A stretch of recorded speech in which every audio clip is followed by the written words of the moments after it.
Hey, everybody. It's Michelle, and I am completely cup runneth over with joy because today I get to announce that Chasing the Swallow, Truth, Science, and Hope for Pediatric Feeding and Swallowing Disorders is 100% done and in publication, and you can check out your copy on Amazon.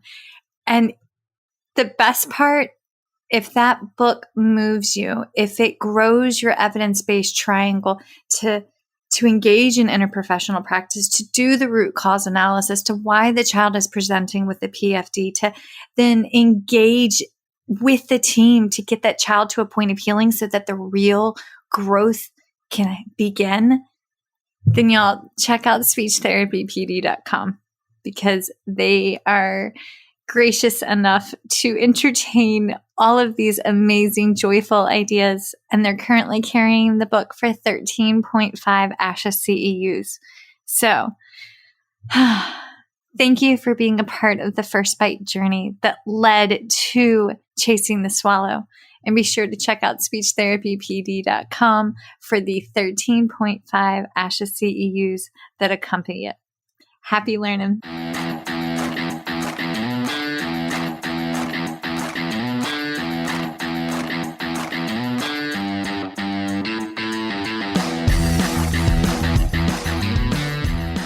Hi, folks, and welcome to First Bite, Fed, Fun, and Functional, a speech therapy podcast sponsored by speechtherapypd.com. I am your host on this nerd venture, Michelle Dawson, MS, CCC, SLP, CLC, the All Things Peds SLP. I am a colleague in the trenches of home health early intervention right there with you. I run my own private practice, Heartwood Speech Therapy, here in Coletown, South Carolina, and I guest lecture nationwide on best practices for early intervention for the medically complex and fragile child. First Bite's mission is short and sweet, to bring light, hope, knowledge, and joy to the pediatric clinician, parent, or advocate. By way of a nerdy conversation, so there's plenty of laughter too. In this podcast, we cover everything from AAC to breastfeeding, ethics on how to run a private practice, pediatric dysphagia to clinical supervision, and all other topics in the world of pediatric speech pathology. Our goal is to bring evidence-based practice straight to you by interviewing subject matter experts. To break down the communication barriers so that we can access the knowledge of their fields. Or, as a close friend says, to build the bridge. By bringing other professionals and experts in our field together, we hope to spark advocacy, joy, and passion for continuing to grow and advance care for our little ones. Every fourth episode, I join in. I'm Erin Forward, MSP, CCC, SLP, the Yankee by way of Rochester, New York transplant who actually inspired this journey. I bring a different perspective, that of a newish clinician with experience in early intervention, pediatric acute care, and nonprofit pediatric outpatient settings. So sit back, relax, and watch out for all our squirrels and enjoy this geeky gig brought to you by speechtherapypd.com.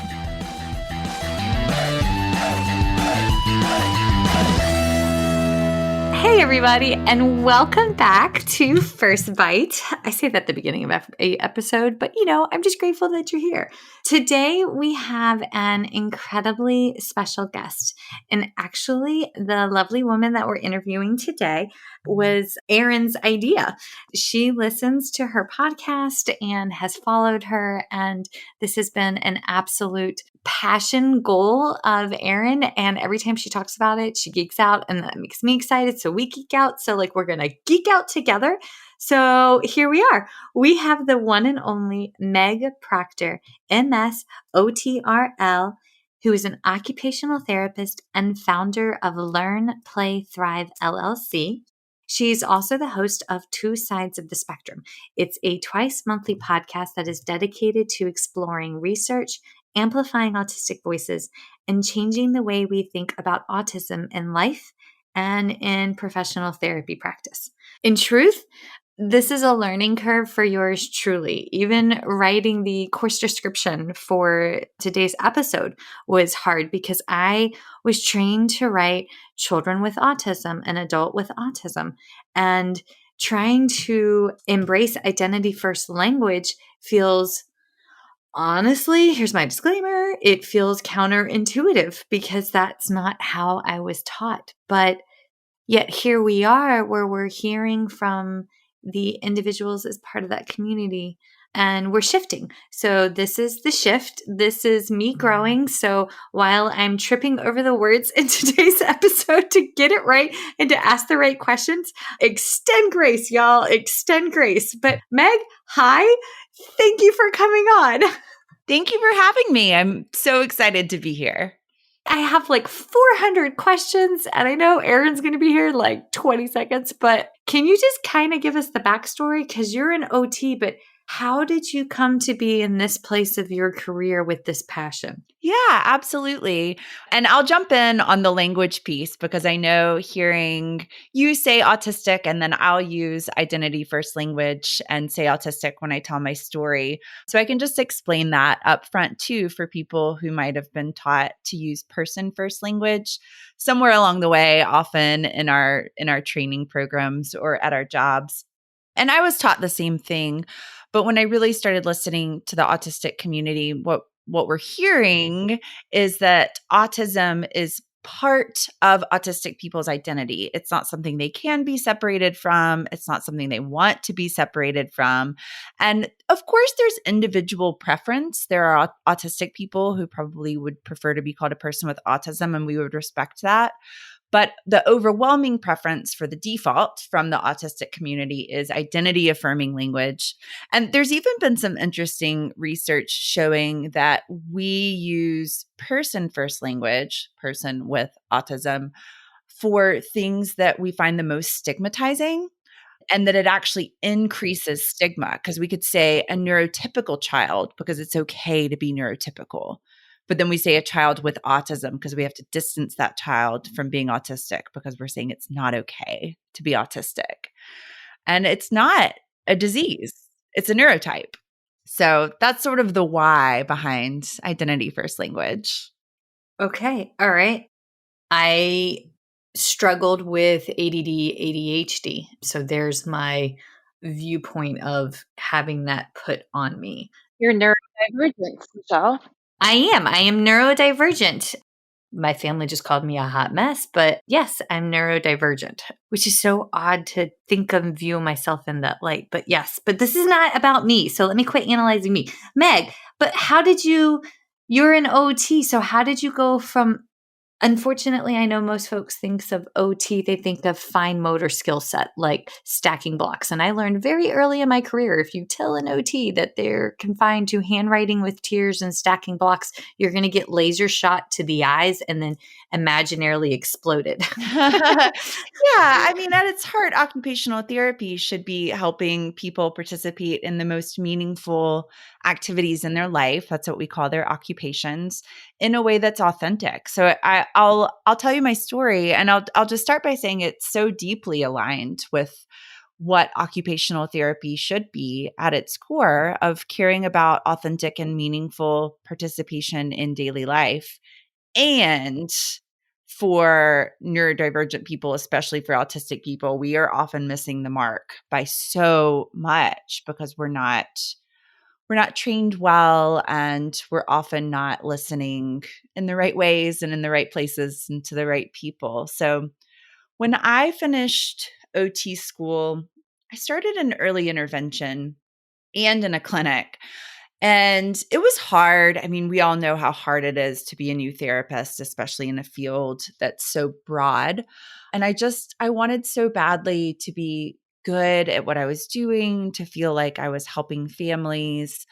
And early intervention really isn't. OTs aren't as pigeonholed into fine motor. I mean, I was trying to help families, mostly with very young autistic kids, with their daily routines. And I had no idea what I was doing. I mean, I just had all of this like theory and what not to do. And I had the names of what to do. Like I knew I wanted to use the coaching model and not bring in a bag of toys. I wanted to be bagless and need routine. Yes. But I had never seen any of it modeled.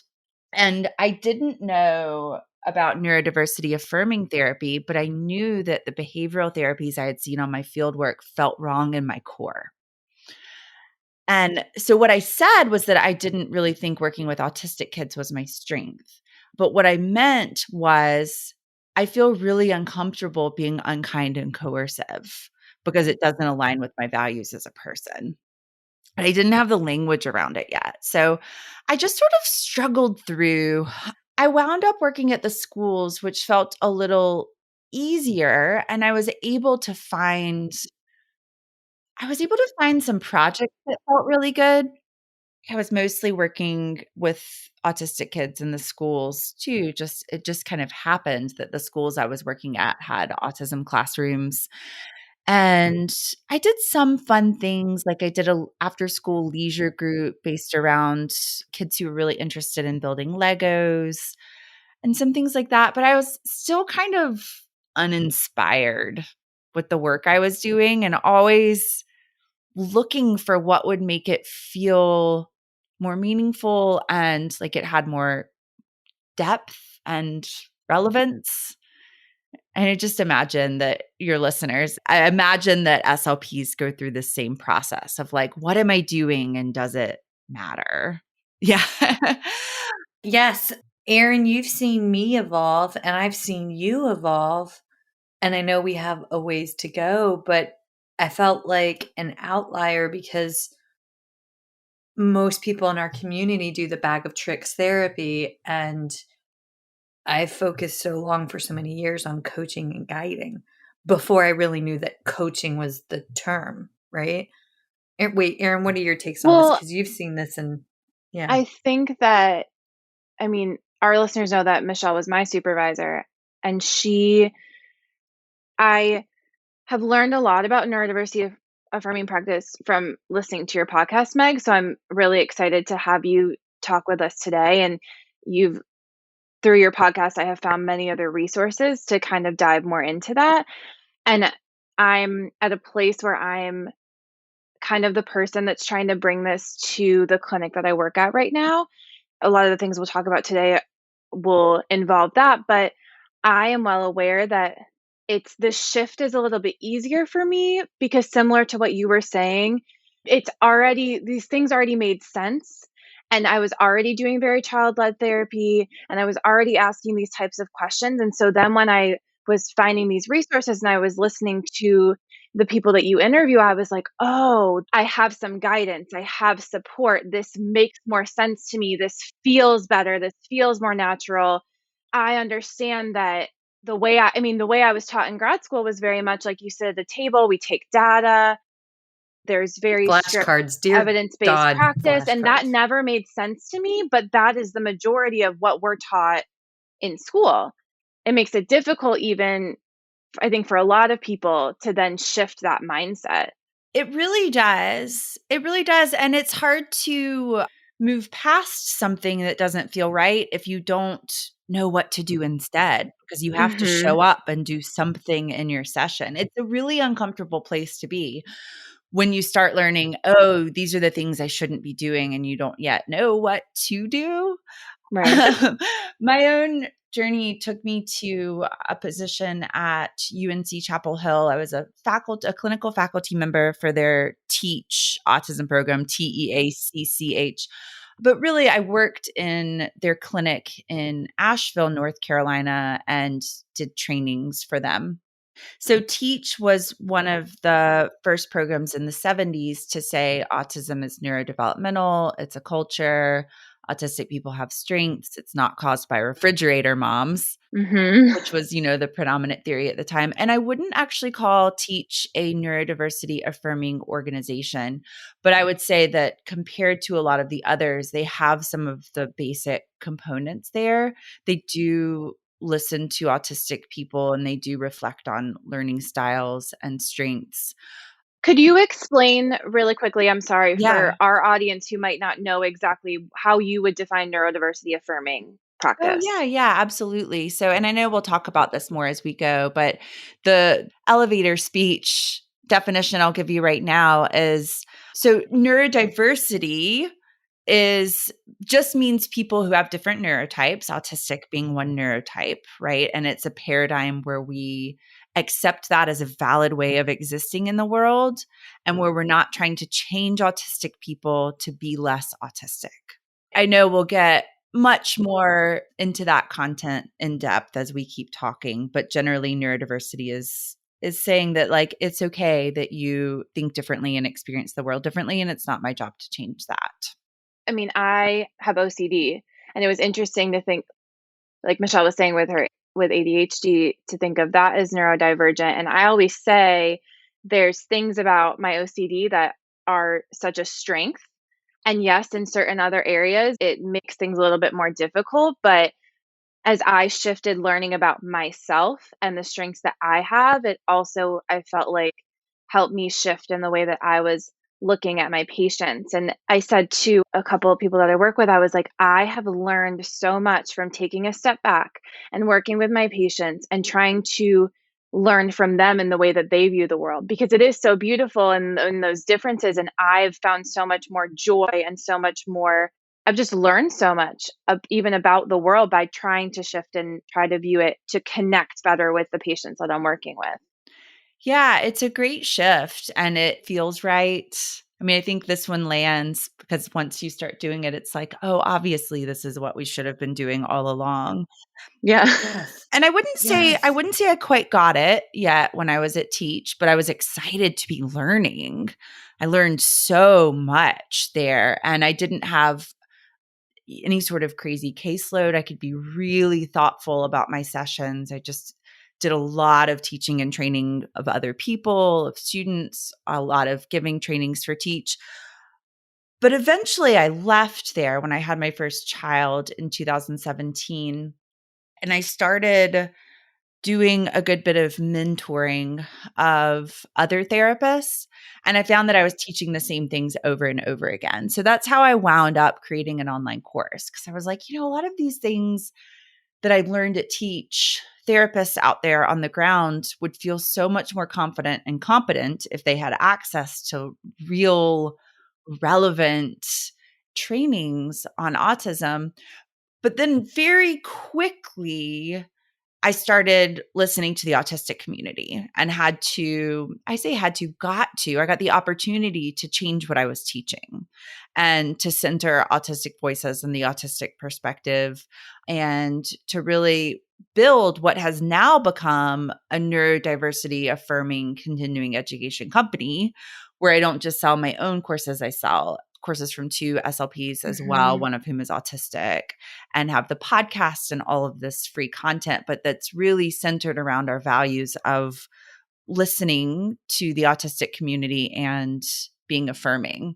So that's sort of how my journey brought me here, and it's a great place to be. I honestly feel as a speech pathologist, we focus so much on expressive language that we're communication experts, and that is a crock of you-know-what because we don't listen. It's profound to me how many clinicians just focus on the output and not stepping back for the input. And so this is, myself included in that, and just taking the time to listen to these voices is a huge step for so many. Well, and also, Michelle, to understand that our view of communication may not be, or our expectation, we need to take a step back and realize that we don't know. And there are so many ways to communicate, and there's so many valid ways to communicate. And we really want to have a shared meaning and shared connection. And that's so much more valuable than how many verbalizations they have or how they're choosing to communicate. And that's from like the speech pathology perspective. Yes. Yeah, I've had a lot of speech language pathologists have the revelation that they need to talk a lot less too in their sessions. Yes, because that's honestly what we're taught to do is verbal model to the point that, like, dear God Almighty, it's overwhelming. I mean, my tongue's exhausted today, but that has a whole lot more to do with oral surgery that I had yesterday. But I mean, on a good day after therapy, it can feel like that. Yeah. And we base a lot on, evidence-based practice is it's a very much push, which evidence is really important. But I think the value of the evidence of hearing autistic voices, that is evidence, that is valid, that is Yes. ethical. And sometimes just because there's research to show that something works, whatever we want to call it, if that's not ethical, I mean, we should probably just throw that out the window. Yeah. And, when we look at research evidence, what outcomes are they looking at, right? Like, are Right. they holding the well-being of autistic people front and center, or are they often the outcomes are for autistic people to act less autistic? Which, if I can just explain Yes. neurodiversity-affirming practice a little bit more, because I think that ties in really nicely to this question about research. So if we think about neurodiversity-affirming practice, what does that look like? What does that mean? And it starts, like we've been talking about, with listening to autistic people and viewing autism as a culture in which we need to build our cultural competence. So if you think of autism as a culture, it starts to feel a little gross that we come in as the experts, right? We would never do that to any other culture of like, let me just tell you how to act a little bit more like me. You'll do better. People will like you more. Whatever these outcomes. So we're really saying other people around you will feel less uncomfortable if you conform to our culture. And we know better than to do that in almost every other instance, or at least we're trying to learn better than to do that. And we're really lagging behind on seeing autism as a culture. And I think one piece of research that really highlights this is the double empathy problem. So the double empathy problem was conceptualized by an autistic researcher, Dr. Damian Milton, and then his team did the research. And it's really simple. What they did was they put people into groups. They had a group of only autistic people and a group of only neurotypical people. And each of those groups was just as good as the other at sharing information. There was no problem with communication amongst the autistic people with the other autistic people. And then when they set them up to have a social interaction, the autistic only group reported similar levels of satisfaction as the neurotypical group, which really highlights the ways that the autistic people were communicating around information and communicating socially.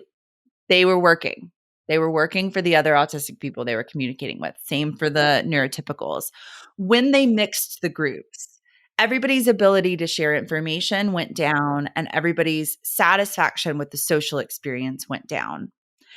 And this just drives home the point that neurotypicality is one way to be, being autistic is another way to be. And what we've been doing is trying to impose neurotypicality on neurodivergent people. And why does this matter? The reason it matters is because it hurts people. So when we try to teach autistic people to act neurotypical, to mask or hide their autism, to be inauthentic in their interactions, it's linked to PTSD, depression, and to higher rates of suicide. Suicide rates are already pretty high in the autistic community. So we're really harming people by our own lack of cultural competence and our interventions that are trying to teach people to be less autistic. Okay, I gotta ask the question because it's killing me. What about ABA? Because I have had Michelle. Well, but I'm serious. I have had No. horrible interactions, like working with ABA therapists in my local area and just forcing them to sit down and forcing these little ones. I had one lady force a child to sit down and flashcard drilled. She said he's using forward utterances. She taught the child to say, "I have orange cat." The child didn't even have a cat. And that was her, but he can talk in forward utterances. I was like, you flashcard tortured this child, and none of this is healthy and safe for this little human. That's probably like a 20-hour CEU course in and of its own right. Yeah. So I'm so sorry, Meg.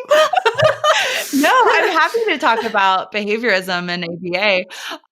So a lot of what we do in our therapy practices, whether we know it or not, comes out of behaviorism and ABA. Yes. And so, I mean, the history of it is that Igar Lovas, who founded ABA, also founded gay conversion therapy for a similar purpose, right? Oh, dear God. Okay. Yeah, I mean, it's a good analogy, right? Because we've gotten a little bit farther with it being okay to be gay and knowing that you're not going to make somebody less gay through therapy, you're going to make them hide it better. And behavioral interventions for autistic people do the same thing. They teach them to hide their autism and to function in the way that we would expect with the similar mental health outcomes. And you're going to get all kinds of pushback and feedback on this conversation because people say, "Oh, what about modern ABA and we're not doing discrete child training and ABA has changed." Where we are, they sure are. So discrete trial is rampant here in No, it my hometown. is. Yeah. And at its heart, every form of behavioral therapy is looking at a child's observable behavior and not holding at its center as the most important thing the child's well-being and their authentic participation. Yes. So that's what I would come back to with what does neurodiversity affirming practice mean? Well, it means one, listening to autistic people who are telling us that they are traumatized by behavioral therapies, which is shown in the research, PTSD and trauma, but also putting their positive autistic self-identity front and center. Are we teaching them that their way of existing, their way of being, their way of thinking, their way of expressing themselves is bad and needs to change? Are we focusing on observable behavior and our own neurotypical culture norms? Or are we asking the question of what do you need to feel good, to love and accept yourself, and to participate fully and authentically in the world? And it's really easy to say, "Oh, yeah, I don't do ABA, that's bad." But when we actually examine our own practices, Right. we're using so many problematic behavioral strategies. And my point in that isn't for people to feel bad about themselves.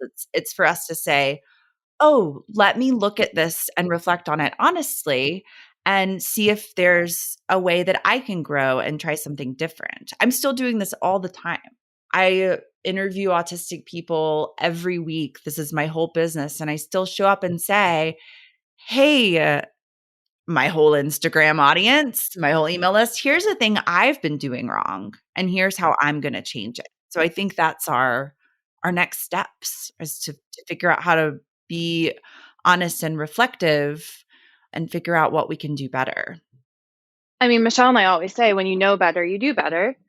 And it's so the word authentic, I make a word every year actually. And authentic was my word this year, which I think is very interesting and that this is our last year. But I remember specifically one patient that I had who was in ABA, but then would come see myself and another therapist for occupational therapy and speech therapy. And I remember he would come in every day with us with an idea. And one day it was to become the Pixar lamp, which took us a while to get there. I remember you telling me the story. It took us a while to get there. And I just remember he knew that when he would come to see us, we would honor his idea and we would listen and we would help him get there. That just wasn't the same where he was at ABA and he loved to dress up and he loved to create and he loved to expand on these things. And it was just the most beautiful thing to know that he could trust us to work through his differences in communication and his differences in how he was expressing himself to be able to get to this idea that he had. But that's because of us honoring all of that communication and all of his sensory differences and all of his ideas and the joy on his face when he finally became the Pixar lamp. Like, that's just a small example of the importance of honoring a child and helping them feel authentic. But I see some of these children that have had ABA forever, and you can see that they just don't trust themselves. because they've always been told that what they're doing is wrong or that they need to change it. And I remember in your episode with Rachel Dorsey really stuck with me when she was saying how, what did she say? And you know better than, but she was like, it will not get easier for us. Like, it's not, no matter how much we go through people that do social skills training, like, it's not going to get easier. And all it does is make autistic people feel that they're wrong and continue to distrust their motivation. And from an interoception and from a understanding of how they feel, it makes it so much harder because you're telling them that this feeling that they have right now and this motivation they have to do something is wrong. Yeah, absolutely. And I think that ties in really nicely to the sort of foundational piece of strengths-based approaches, which was one of the first shifts I started making in my work. We sort of are steeped in this deficits-based model of what can they not do compared to their neurotypical peers, and how do we remediate that deficit. But I had an OT professor at NYU, Dr. Christy Patton. I didn't go to NYU. I just read something that she had written, and then I spoke with her on the phone. And she said, we don't build our lives on our deficits. We build them on our strengths.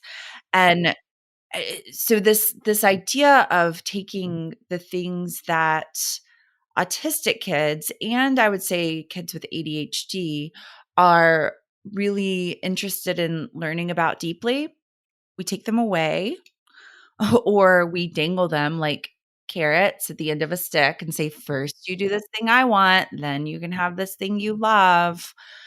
We limit them. We just withhold the things that bring kids joy, when everything in their brain is saying, I want to learn everything I can about this. And you know what that child is going to build their life on? Their strengths and their passions. I tell this story about myself that I'm terrible at memorizing.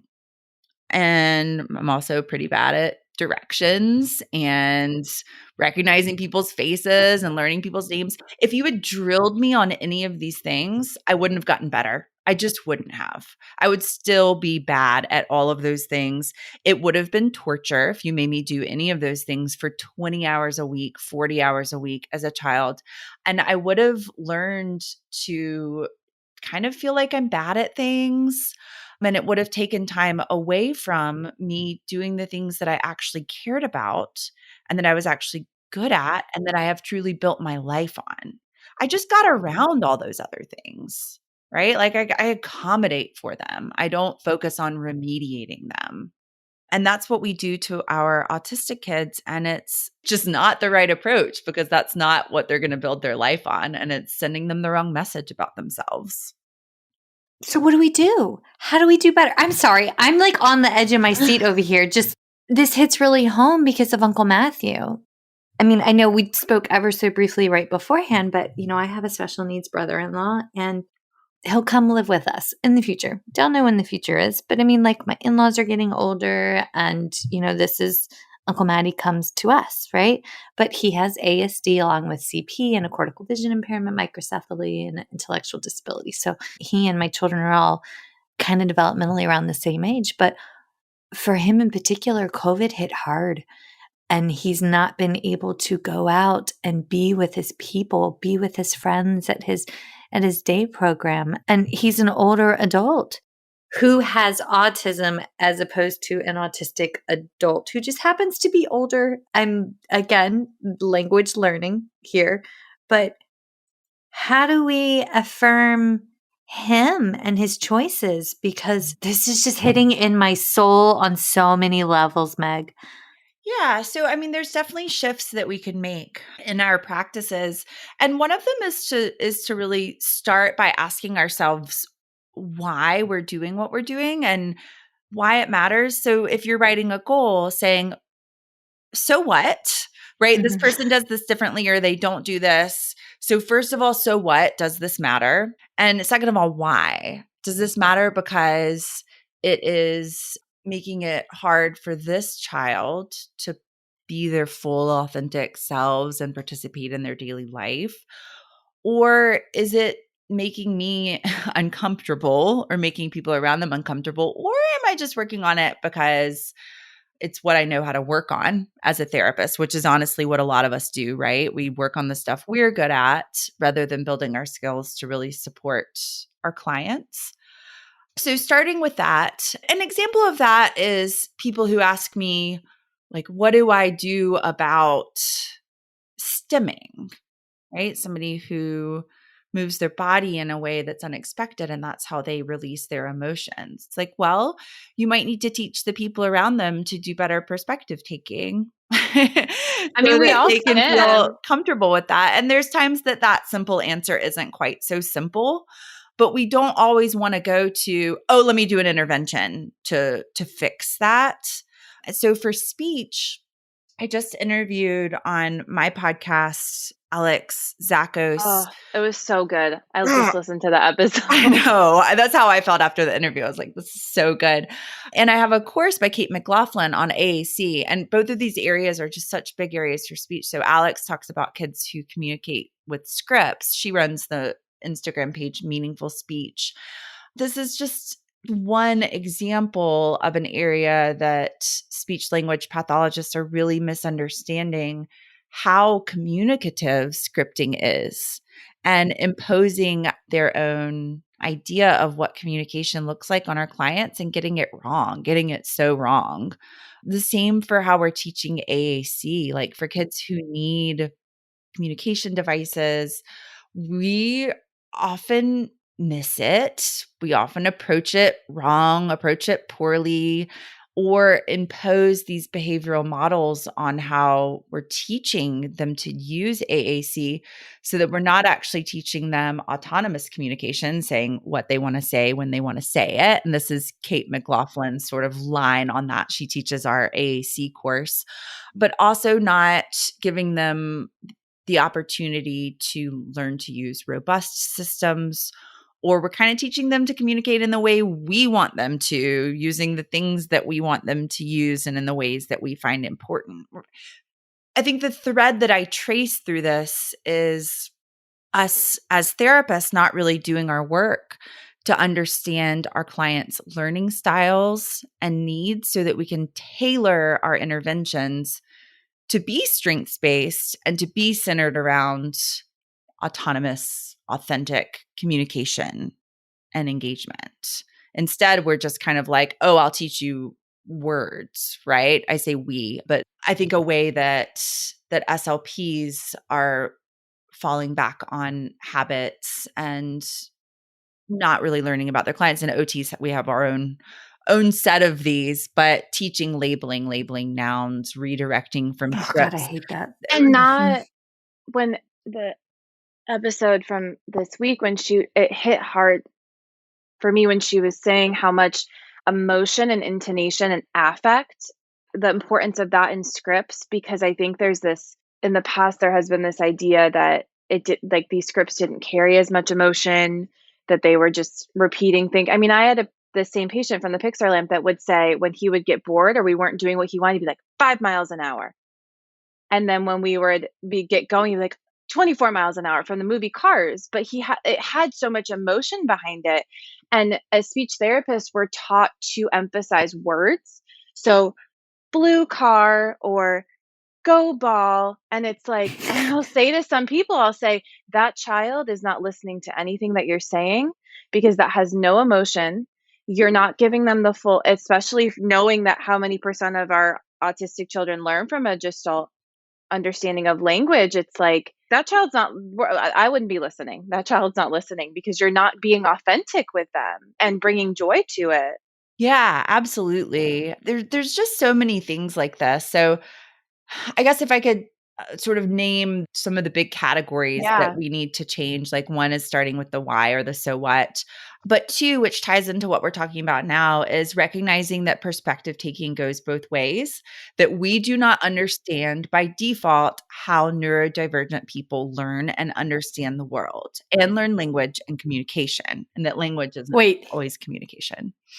Say that again slowly, because people are going to need to process that, because I am a visual learner. So when you're saying this, I'm imagining typing this out. So can you say that number 2 point again? Yeah.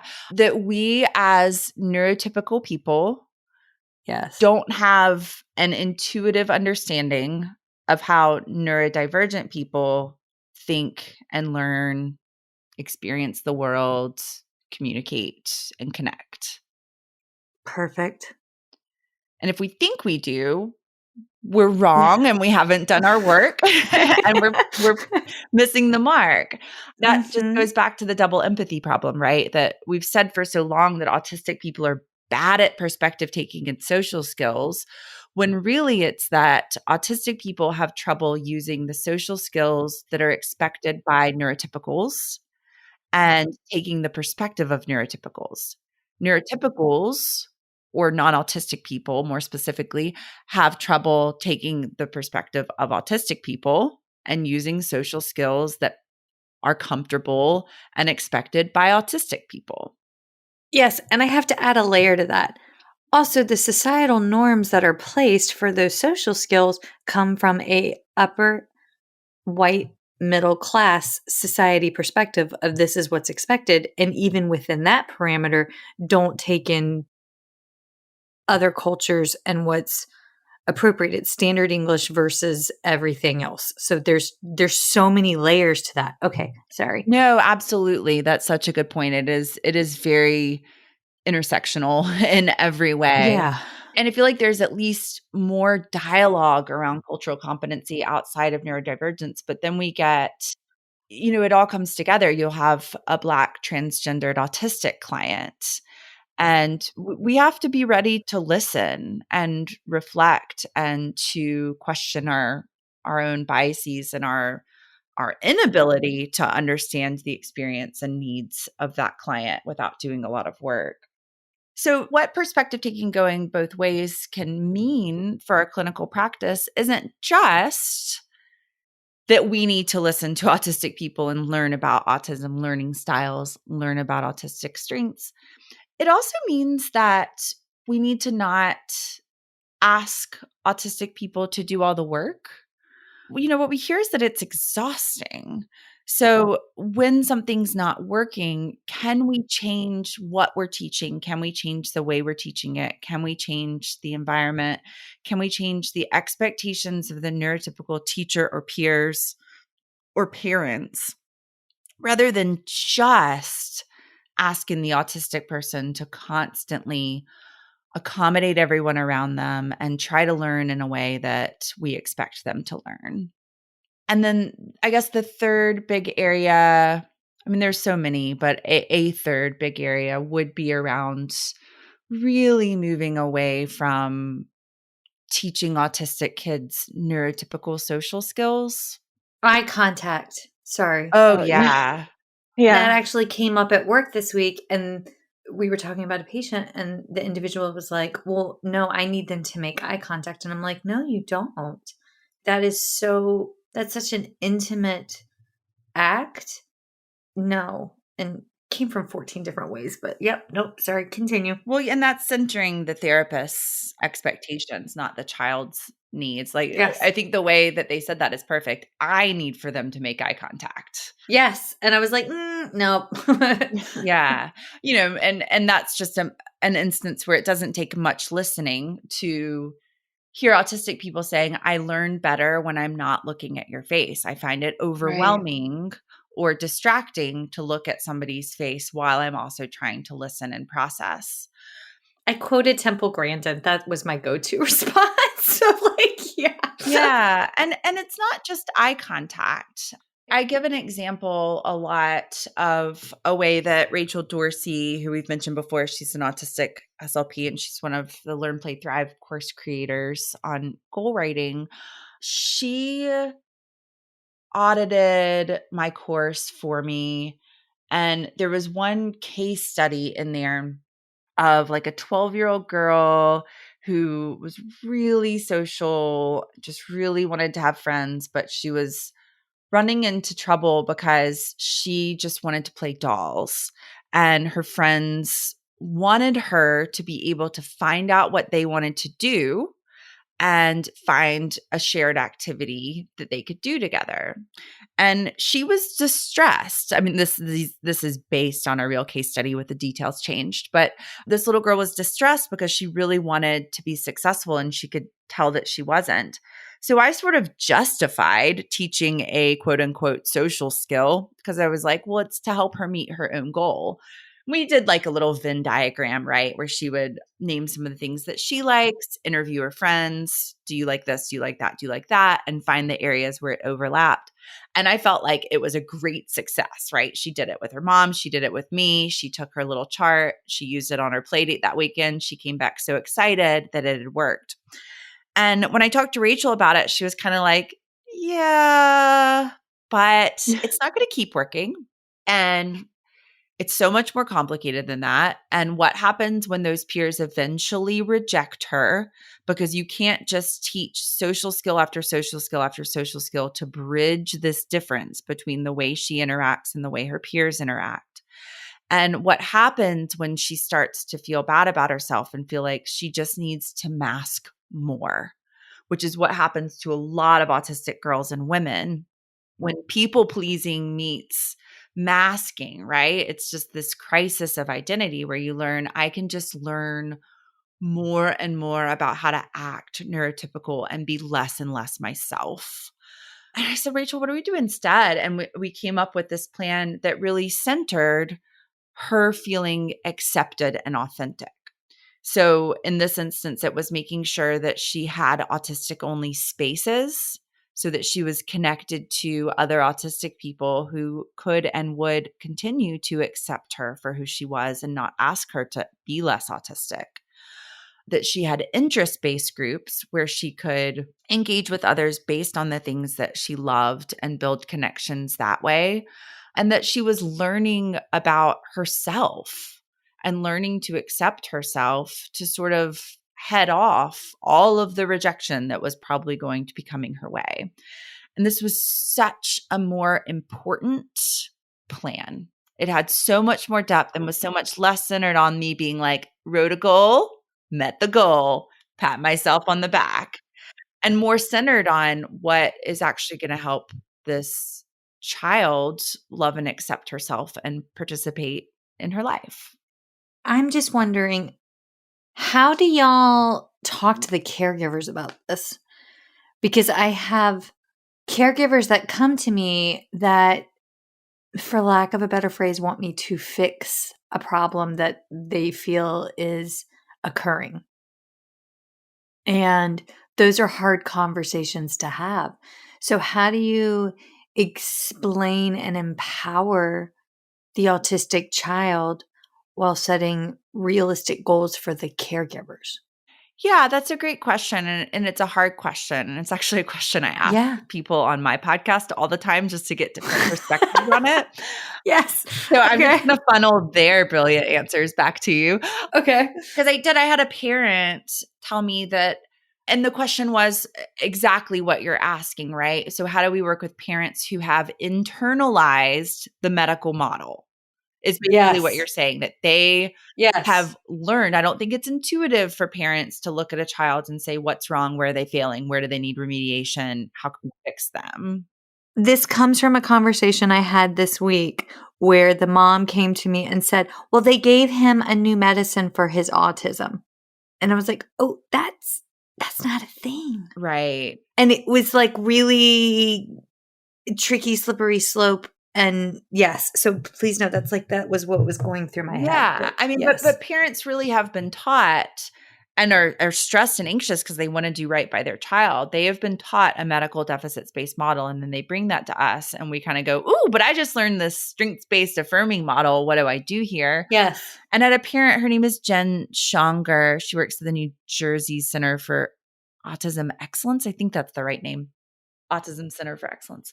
And she has an autistic child. And the advice that she gave me was to connect with a parent's deepest long-term goals for their child, to love themselves, to be accepted, to be happy, to have a joyful life. And to start from there, to remind them of how we build our lives based on our strengths, not based on our deficits. There's some good research on on strengths-based documentation by two OTs did this research. It was Dr. Scott Tomchek and Evan Dean. And what they found was that when providers used strengths-based language in their report writing, so talking about what a child can do, and then just talking objectively about what happened when sort of the next level of challenge was presented, not child presents deficits in, but just to use a boring OT example, like when given 2 1-inch blocks, child picked up 1 block and put it back down on the table. So we're not using rose-colored glasses and saying, oh, there's nothing they can't do. We're describing what happened, but we are focusing on what they can do, what their emerging skills are, and what our opportunities are to support them. And when providers used strengths-based language in their documentation, parents had better interactions with their kids. Basically, parents liked, loved, and accepted their children more when the therapist modeled strengths-based language, even just in their documentation. So we get to plant this deficits-based medical model monster that parents have internalized and show them something different. Well, and we know, as we should, as speech pathologists, how important language is. And so the language that you use to parents can really impact exactly what you're saying with this documentation, how they're viewing their child. And also, we understand that parents want to protect their children from this world that might not be as kind to them, but the more that it makes sense getting to their deepest goals for their child and helping them understand that by setting your child up to be confident and authentic in who they are, like that's setting them up for success. And the more that we use this language, the more it gets picked up by other people, the more we give them empowerment to use this language to talk about their children as well. And it can have more of that ripple effect because you learn so much about a culture by the way that they use language. I think about in a lot of Asian cultures, there's one pronoun, and that can tell you a lot about how people, the culture in and of itself, just by the language that they use. Absolutely. My head is spinning and I am struggling to keep pace with all of this information and have followed every single person that you said because I have so much. Okay, folks, just to put everybody up to speed, please go follow Rachel Dorsey SLP on Instagram, the AAC coach, also known as Kate McLaughlin, Meg Proctor's Learn, Play, Thrive, and Meaningful Speech. That's just a few, just so that everybody else who's keeping notes, also don't do that while you're driving. Do that when you're stationary. But yes. I would add to that following, Rachel Okay. Dorsey is autistic, but finding and following autistic SLPs and autistic people as well. Yes. Do you have some that you would recommend? And I know that we still have more to cover, but there's so many resources for me to process. I'm just trying to keep with it. Do you have a few that you would like to recommend or add to this list? I'm trying to think of speech specific. Rachel Dorsey is so my go-to. Nigh Functioning Autism is an AAC user. They are not an SLP, but very insightful. What is it called? Nigh Functioning Autism. It's a play on high functioning autism, like NIGA. Okay. Founder. Autistic Typing is another good account, mostly on Facebook. There's just so many. I think for SLPs, listening to non-speaking people, right, for sure, and their experiences.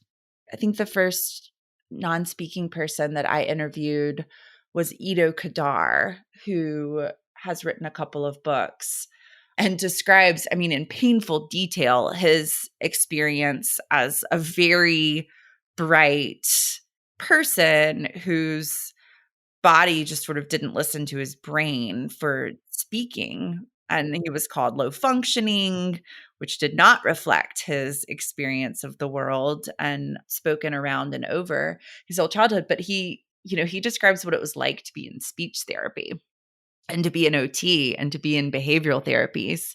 And it wasn't good. And then somebody taught him how to type. And all of a sudden he was, really honestly writing books about his experiences. So people like that, we can really learn a lot from. In talking about, we've had a lot of conversations about this is what we should do, and these are the resources, this is why, but what are some of the barriers that therapists are facing? And I think, and this is something that I've been really thinking about, is like what you've come across, how people are responding to this, how other therapists are kind of taking in this knowledge and processing it. Yeah. So I will say the way that my work and the work of the people who I'm platforming has been received was really surprisingly positive to me. And I guess it shouldn't be surprising, but I remember writing a blog post a couple of years ago about why I don't use hand over hand, like moving a child's body for them. And I've felt this way for a long time, that like we just don't have the right to move somebody's body for them, to get them to do what we want them to do, right? And like autistic people are at higher risk of sexual assault, and we're Right. teaching them, adults, make choices about their bodies. And it's also just really sloppy therapy that people do when they don't know what else to do. So I remember writing this article and then just bracing myself for the backlash. And my business was pretty small when I wrote it, but it was actually like the number one hit on Google if you searched hand over hand for a while. So it wasn't like you search it and you'd find some resource on why and how to do it. You'd find my like, don't do it article, because people shared it because it resonates with their values at their core. And so I started really speaking to OTs, and then SLPs kind of came knocking down my door, and I was like, okay, all right, I'm here for you too. And I don't mean me, I mean like the people platform at Learn, Play, Thrive are here, and the message is here because it resonates, because none of us set out to be therapists because we wanted to harm people or just kind of have a neutral impact. People are really open to hearing, I guess, about the ways that our work can align better with our deepest core values. And I think they're hungry for it. So as soon as I started sort of platforming against behavioral practices like planned ignoring, withholding interest for first then, hand over hand, rewards and reinforcers, there were a lot of people who heard that maybe for the first time, maybe not, and just kind of screamed yes. So that's been really heartening to see the overwhelmingly positive response from therapists. But the barriers that people face are very real. I mean, the first one is the one that we've sort of been trying to work through today, is our own lack of knowledge, lack of perspective taking. You don't know what you don't know, right? Our own blind spots. And hopefully if people aren't on the path towards working on that, this is, the first step onto that path. But then we work within the medical model, most of us, and we face pressures from our workplace culture, our coworkers, our insurance companies, and we have to be brave. I mean, I think that our drive to better support our clients and to stop the forces that are actively harming our clients really has to be stronger than our own fear of getting criticized. I had a professor in OT school tell me, Meg, if you're going to stand up for people and fight your professors, I've always been like this. Like if you're going to do all these things that you do, you're going to have to get thicker skin when you're the one who gets criticized. And that was very annoying to hear. You can imagine. She was responding to a faux pas that she had made. But she was right. It was some of the best advice I've gotten, is that you have to have thick skin and be brave, and you can be kind and brave at the same time.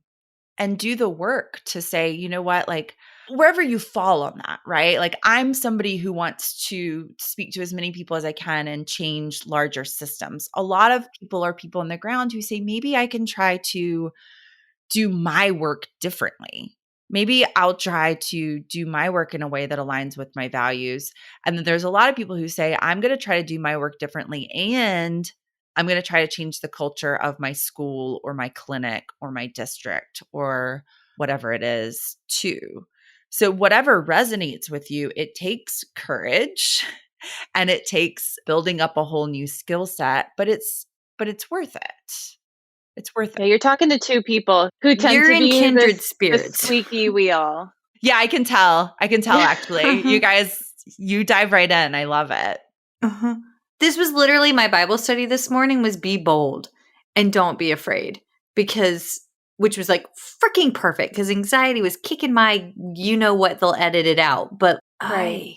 Well, and it goes back to Meg, what you were saying a lot about taking a step back and not making it about you, because I think the therapy, I need them to do this, I need them to do that, is part of why we're doing that. But also yes. why people have trouble then changing their perspective, I think, is because then you have to take a deep look at what you have been doing, and you have to give yourself grace, and you have to say, this is what I was taught to do.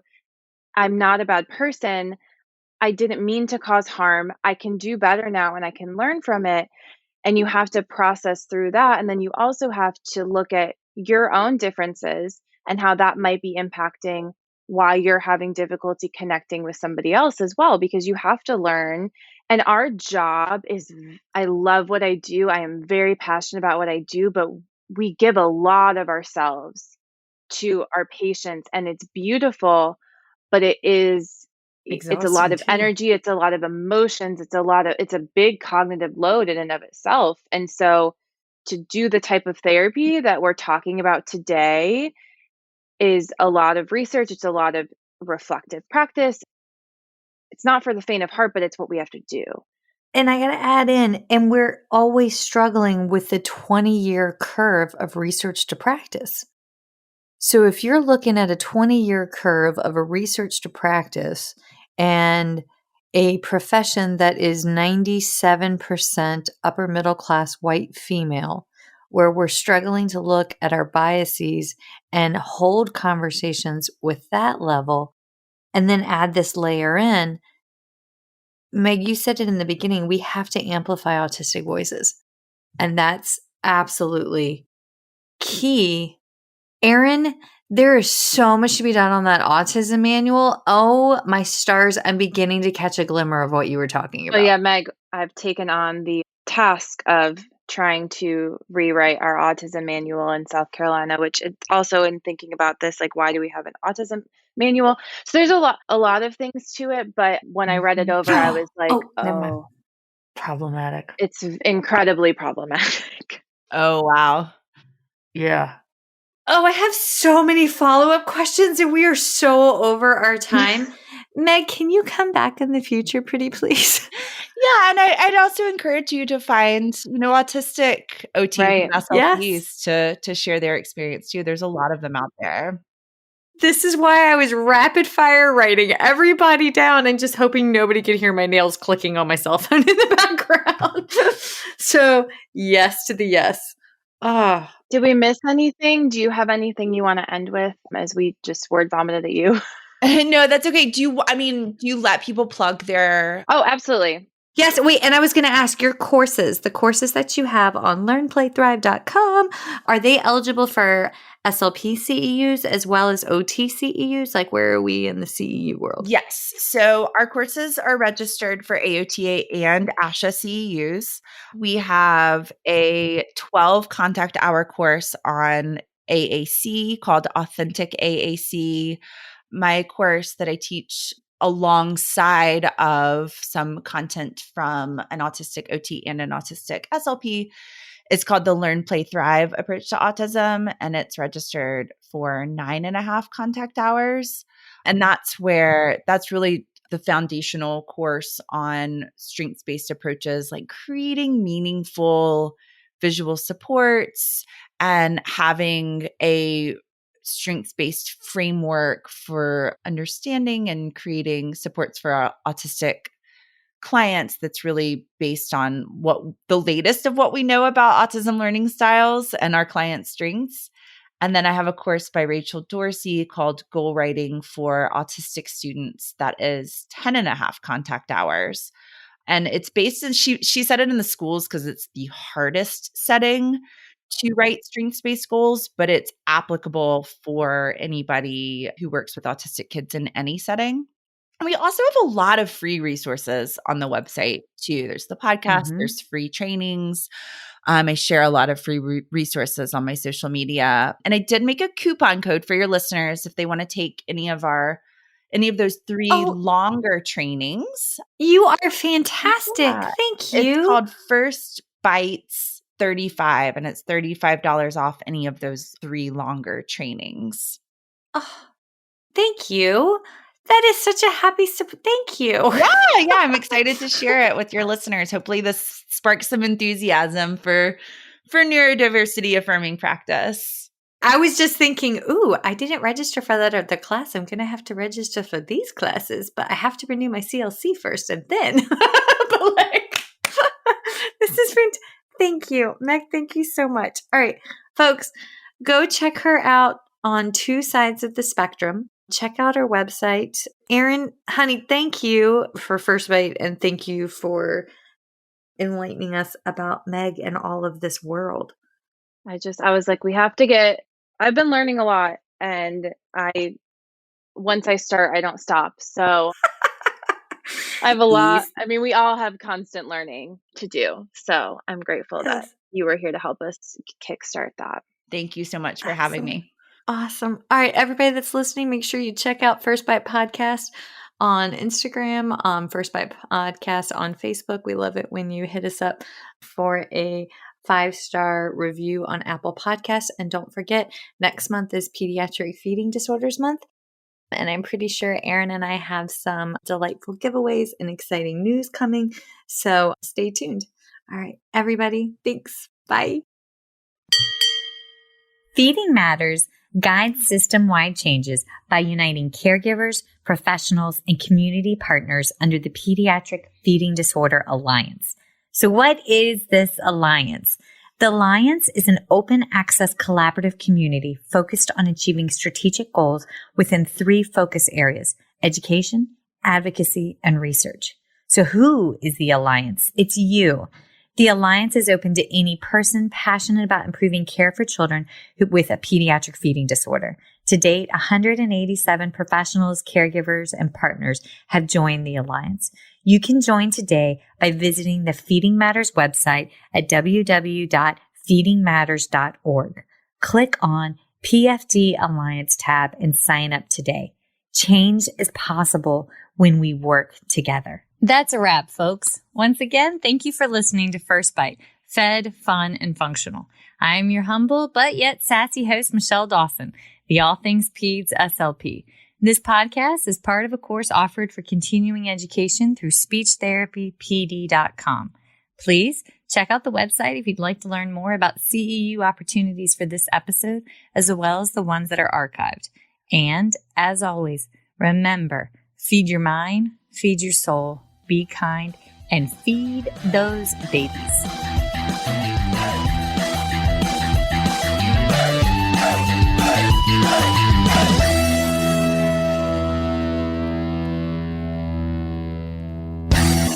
Hey, so it's Michelle Dawson here, and I need to lay out my disclosure statements. So if you ever wondered how bad my ADD, ADHD, and lack of sleep Monday through Monday actually is, well, here you go. These are my non-financial disclosure statements. I volunteer with Feeding Matters. I'm a former treasurer with the Council of State Association Presidents. I'm a past president with the South Carolina Speech Language Hearing Association.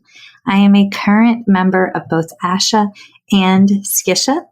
And for this year, for 2021, I volunteered for the Pediatric Feeding Disorder Planning Committee for the ASHA 2021 convention. my financial disclosures. All right, so I receive compensation for First Bite presentations as well as talking teletherapy and understanding dysphagia from speechtherapypd.com. I also receive royalties from speechtherapypd.com for ongoing webinars that I have on their website, as well as compensation from PESI Incorporate for a lecture course webinar that I have on their website as well. I am coordinator for clinical education and clinical assistant professor for the Masters of Speech Language Pathology program at Francis Marion University in Florence, South Carolina, for which I receive an annual salary. I also receive royalties from the sale of my book, Chasing the Swallow, Truth, Science, and Hope for Pediatric Feeding and Swallowing Disorders, that I self-published and is available on Amazon. And I do receive royalties from the accompanying 13.5-hour CEU for the book from speechtherapypd.com. So yeah, I stay pretty busy, but those are my financial and non-financial disclosures. If you ever have any questions, please feel free to reach out. All right. Thanks, y'all. Bye.